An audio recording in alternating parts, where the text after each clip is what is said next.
In 2008, Teutul Sr. sacked his own son live on television. It was witnessed by more than 4 million people. It wasn't the complete tale, though. Paul remained silent about the events leading up to that moment for years. Then, at the age of 76, he finally spoke to Paul Jr. after losing his estate, declaring bankruptcy, and going 10 years without saying anything. He revealed what he had been keeping hidden since the beginning of the episode. The motorcycles weren't the point. It had nothing to do with the money. It was a far more intimate matter. On May 1, 1949, Paul Teutul Sr. was born in Yonkers, New York. Life didn't show him much kindness from the start. Screaming, beating, music, and drinking filled his house. His mother insulted his father in public while drinking excessively. Paul was frequently beaten by his overworked father. Paul would occasionally be trying to complete his homework while quietly seated at the kitchen table. Suddenly, he would receive a slap so forceful that his lip would bleed. This is the type of home he grew up in. If he ever inquired why, his father would icily reply, "That one's for next time." There was only screaming and terror, no love or tranquility. It wasn't as impoverished as other Yonkers residences. It was risky. Paul had already witnessed too much by the age of 5. Because of her drinking, his mother was erratic. She wasn't only mean to his father. She was also aloof toward Paul. There was only noise, fighting, and pain, no tenderness, no hugs, no consolation. Later on, Paul Jr. would declare, music, that something inside of him was shattered by the way his own mother treated Paul Sr. He learned from those early years that intimacy required suffering and that love meant yelling. He had no idea what a secure house looked like. And as he grew older, all that internal suffering began searching for a way out. Paul began increasingly fleeing home at the age of 10. He collected scrap metal outside for hours on end. Pretending that each component was a part of a greater world, he started constructing things by welding them together. It was survival, not just enjoyment. He made his getaway in that garage. He found solace behind tools and grease while the conflicts raged inside his home. His passion with machines began then, and it ultimately saved his life. But not for very long. Paul stole a box of tools from a neighbor's garage when he was just 12 years old. He constructed a crude little motorcycle with those pilfered tools. It wasn't something he did for fun. To feel liberated, he did it. In a life where he typically had no power, that bike was the first thing he ever produced that made him feel powerful. A lifetime habit began with that break-in. He would break the rules if they didn't help him. Additionally, school didn't help. At 16, Paul left high school. He was unable to concentrate. Instructors seemed like just another adult giving him instructions. He was already aware that adults were unreliable. They either hid or shouted. Thus, he left the school without turning around. Just his hands, his rage, and his desire to create something that no one could take away from him, no certificate, no guidance. Paul started drinking daily at the age of 15. It all began with stolen beer. Hard liquor soon followed. He was able to finish a six-pack by himself at 16. He had blacked out at the age of 17, waking up in odd places with no recollection. Those in his immediate vicinity also noticed it. When he was intoxicated, his fury, mood swings, and the way his eyes, music, changed. His life was already rapidly deteriorating. He enlisted in the Merchant Marines in 1966 in the hopes that the sea would help him change his ways. It didn't. It worsened him, if anything. They drank as much as the other sailors. During one journey, Paul almost fell off the deck and woke up in the ship's medical bay after blacking out, music, so badly. He had consumed multiple beers and a full bottle of whiskey. He continued to be ridden up by his officers. In foreign ports, he would seem intoxicated, get into altercations, music, and vanish. He drank more than ever for 3 years. And he was unabated. Upon his return in 1969, he married Paula and had a son, Paul Jr., but his condition worsened rather than improved. He was consuming hard liquor and half a gallon of wine each day. The violence in his home became equal to that of his upbringing. Police were called to their home more than 15 times between 1970 and 1972. The shouting was heard by the neighbors. Paula was bruised all the time. During a fight, Paul once hurled a television out the window. On another occasion, he destroyed every dish in the kitchen. He would go on binges and leave for days, leaving Paula and the baby with nothing. Then, at the age of 45, after consuming a bottle of brandy and other beers, he wrecked his music pickup truck directly into a tree in 1972. He sustained internal injuries, a punctured lung, a broken clavicle, and broken ribs. 3 times the legal limit was reached by his blood alcohol content, which was 24. He could die from another accident like that, according to doctors. However, Paul resumed drinking just 2 days after being released from the hospital while still wearing a body cast. He was unable to stop. He made no attempt at all. He didn't care that he lost his music license. Still, he continued to drive. Paul lost job after job between 1973 and 1975. He held jobs at a car parts factory, a steel mill, and a company that made construction equipment. Music, he was dismissed from all of them, either for fighting his supervisors, showing up intoxicated, or fainting at work. He once fainted during his shift in the break room. He was no longer sought after for employment. He accepted odd jobs and occasionally even exchanged labor for whiskey bottles.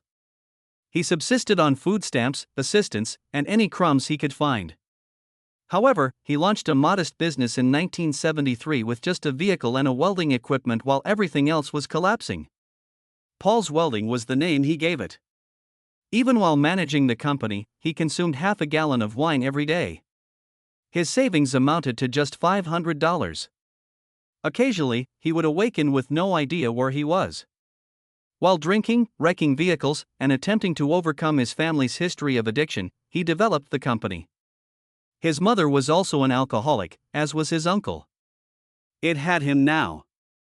He employed Paul Jr., his 12-year-old son, to assist him in the store in 1981. Paul Sr., however, continued to drink excessively. The machines were dangerous. Tempers were brief. Nevertheless, Paul Jr. continued to labor. He was in charge of the train shop by the time he was a teenager. From the beginning, their relationship was rough. Music. Paul Sr. was a big deal.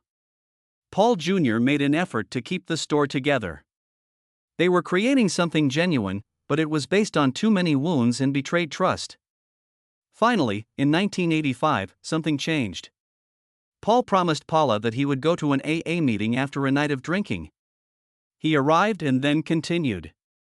He attended every meeting for 9 years. 2 whole years passed before the urges even began to lessen. However, everything was altered. His thoughts became obvious. His rage subsided. After struggling, Orange County Iron now makes over $100,000 music annually. The company expanded. His life started to get back on track, but it wasn't simple. Around him, everyone, music, continued to drink. Paul drank Coke as others celebrated with whiskey at work. Between 2 universes, he felt trapped. However, he did not give up.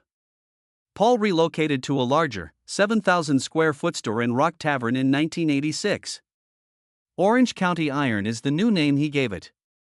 The danger didn't end there, though. He was still surrounded by drinking friends and working 16-hour hours. He referred to himself as a gold medal drinker, and the company almost went bankrupt due to the expense of growth.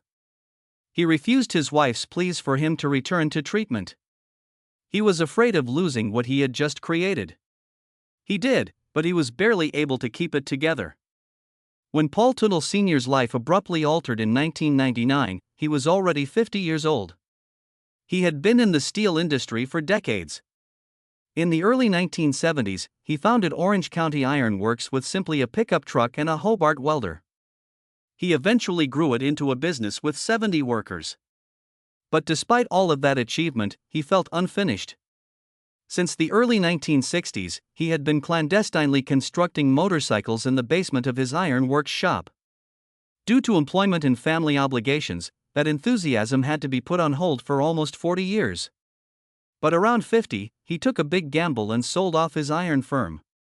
He invested all $50,000 he had saved in a new business. Orange County Choppers was the name of the group.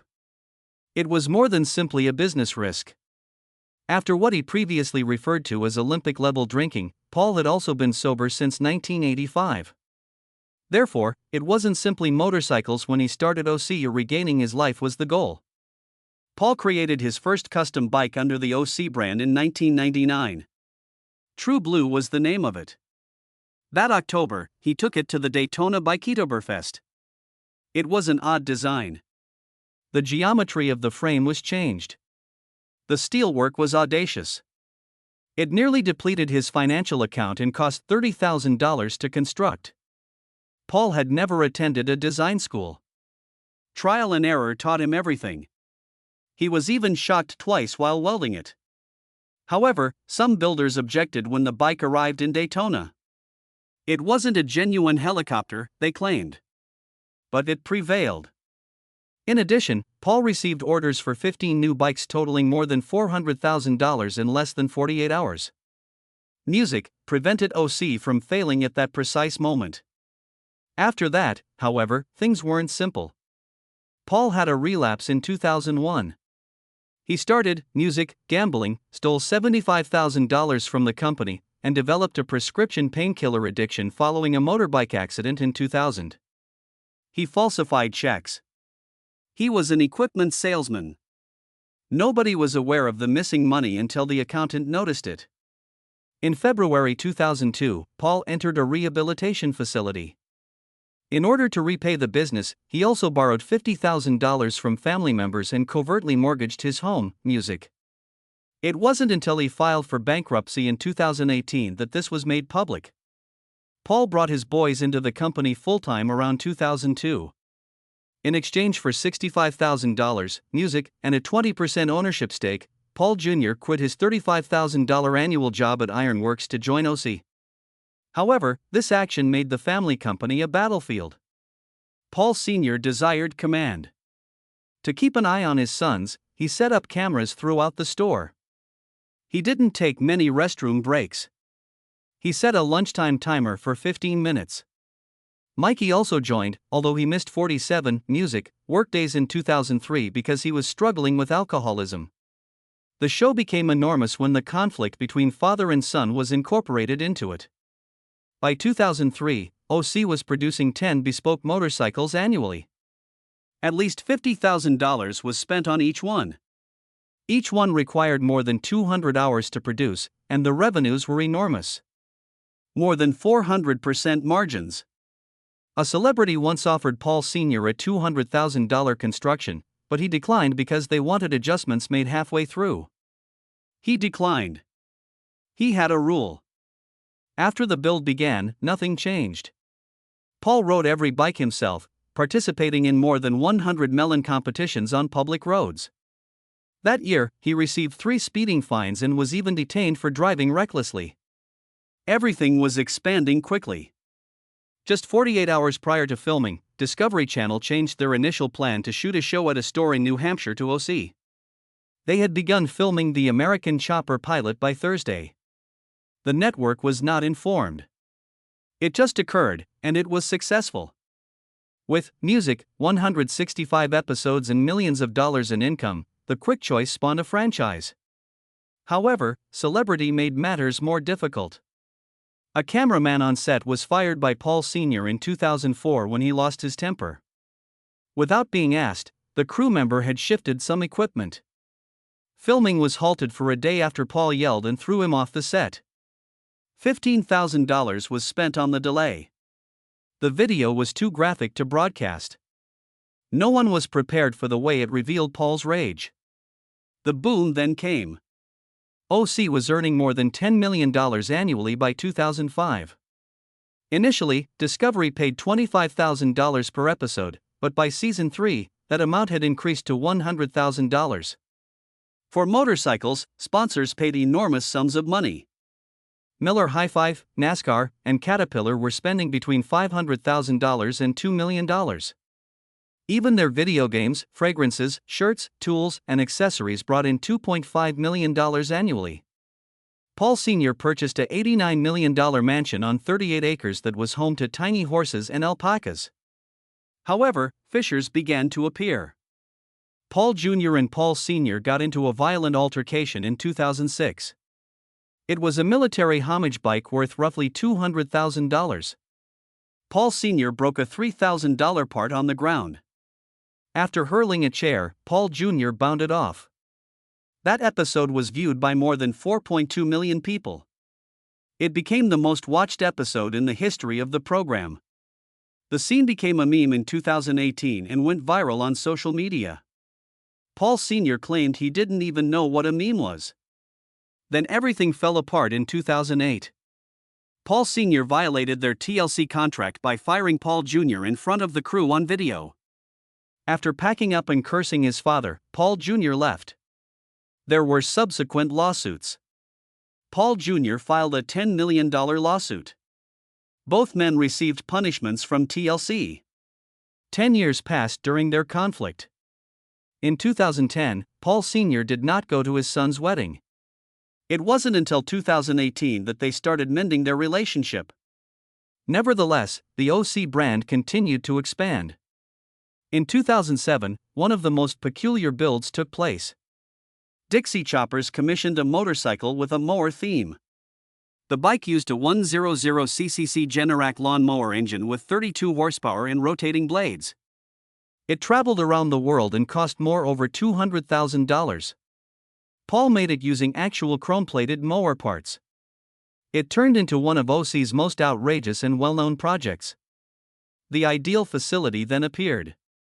A $13 million, $61,000 square foot headquarters including glass walls, a cafe, an arcade, and retail space was inaugurated by Paul Sr. in April 2008.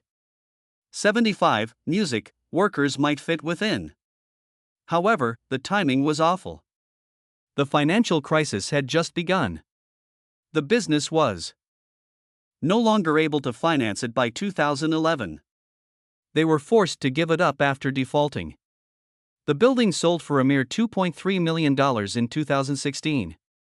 That was a loss of 82%. Things were worse behind the scenes. Paul Sr. declared bankruptcy in 2018.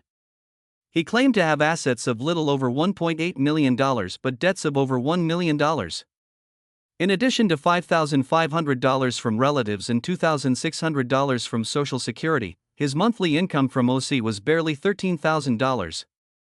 He mentioned a $25 computer, some inexpensive furnishings, 3 pets, and a few vintage handguns.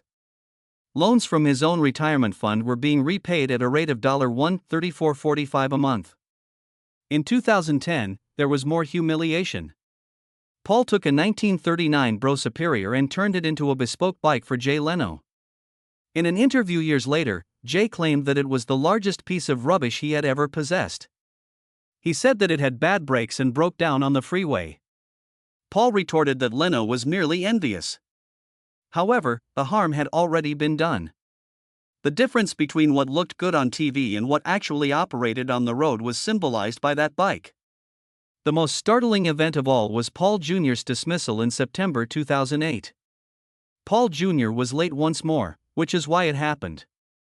In front of everyone, Paul Sr. erupted and yelled at him. Paul Jr. flung a chair after yelling back that the place would burn down without him. Executives at Discovery were taken aback. They never thought that a real family breakdown would occur live on television, but it did, and it completely altered their lives. Paul Sr. filed a lawsuit against his son in 2009 to reclaim his 20% of OC in music. Over $500,000 was spent on the lawsuit. The shares had no value, according to his own appraiser. A judge decided in Paul Sr.'s favor in 2010. However, a higher court overturned it later that year. Paul Sr.'s contract, they claimed, was overly ambiguous. They had been drained and there was no peace as a result of the legal fight. Then Mikey said it like it was. He claimed, music, in 2010 that Paul Sr. skipped his rehab graduation ceremony in order to complete a bike build. Mikey felt inconspicuous, as if motorcycles were more important than him. Paul Sr. had battled the same demons, so it was very painful. The three men's wounds were widened by that moment. Even the crew couldn't handle Paul Sr.'s rage by 2011. He destroyed thousands of dollars worth of filmmaking equipment by throwing tools. The president of Discovery Music Channel went to the store.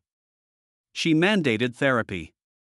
They employed coaches for rage music management. Production was forced to stop. The crew reported that they were afraid to collaborate with him. Discovery lost almost $2 million as a result of the delays. The original show was dying by 2010. The number of viewers fell from 3.2 million to 800,000. Later that year, Senior vs. Junior debuted and briefly gained popularity, but it soon became apparent that it was no longer entertainment. A real family was disintegrating. Discovery canceled everything in 2012. Just 400,000 people watched the last episode, which aired on December 17. The golden goose had vanished. Paul Sr.'s financial situation totally collapsed in February 2018. He revealed everything when he filed for Chapter 13 bankruptcy. He owes about 50 creditors around $1.71 million. Despite earning $16,531 a month, he only required $2,229 to pay off his debt. This implied that he was losing $3,598 each month. The debt was a complicated issue.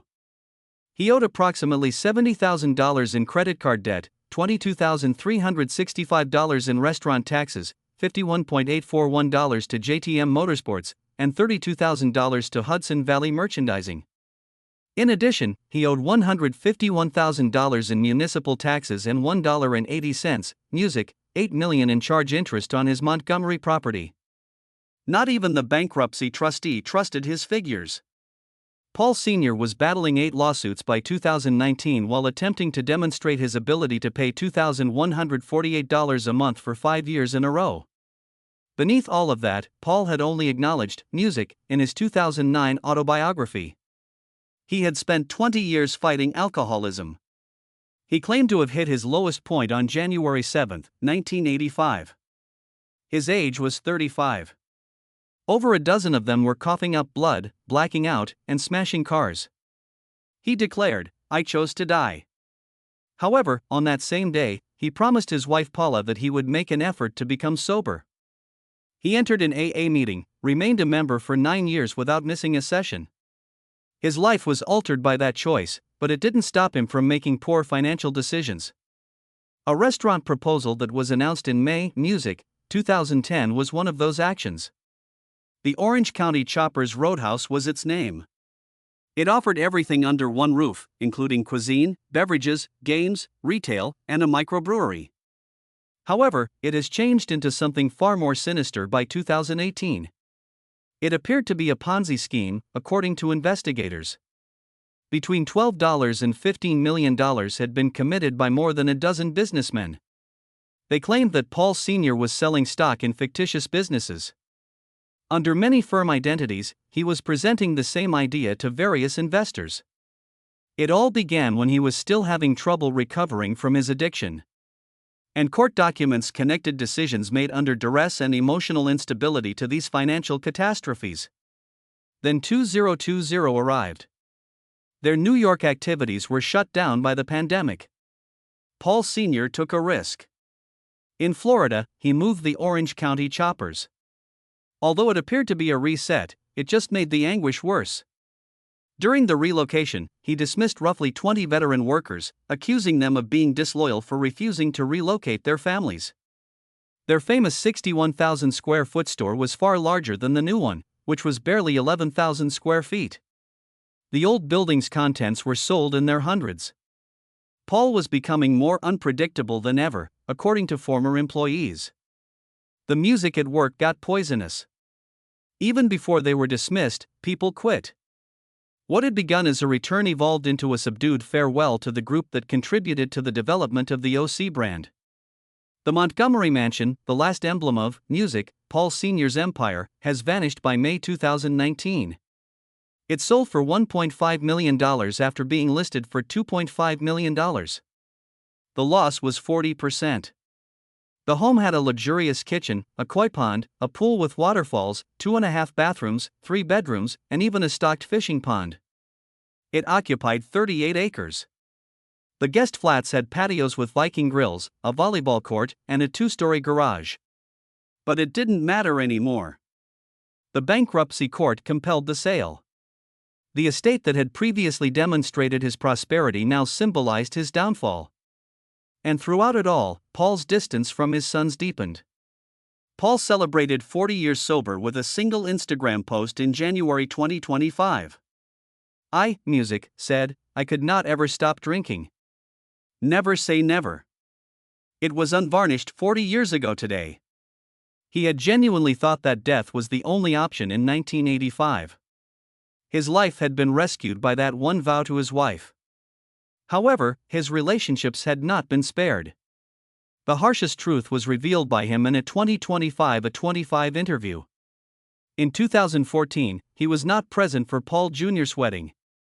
He said that their relationship was ruined by his drunkenness and control problems. Paul Jr. attested to the fact that they were silent for 10 years.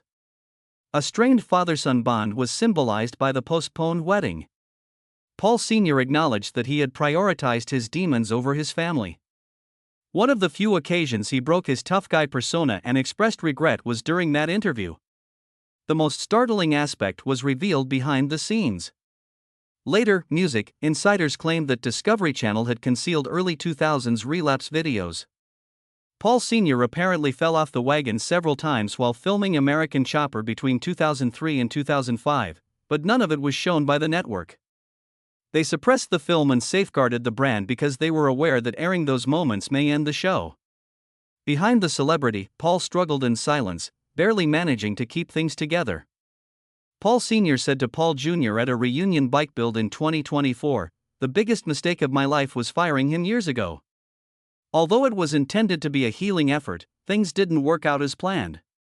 Paul Jr.'s suggestions were largely disregarded as Paul Sr. seized charge of the design. The old tendencies quickly returned.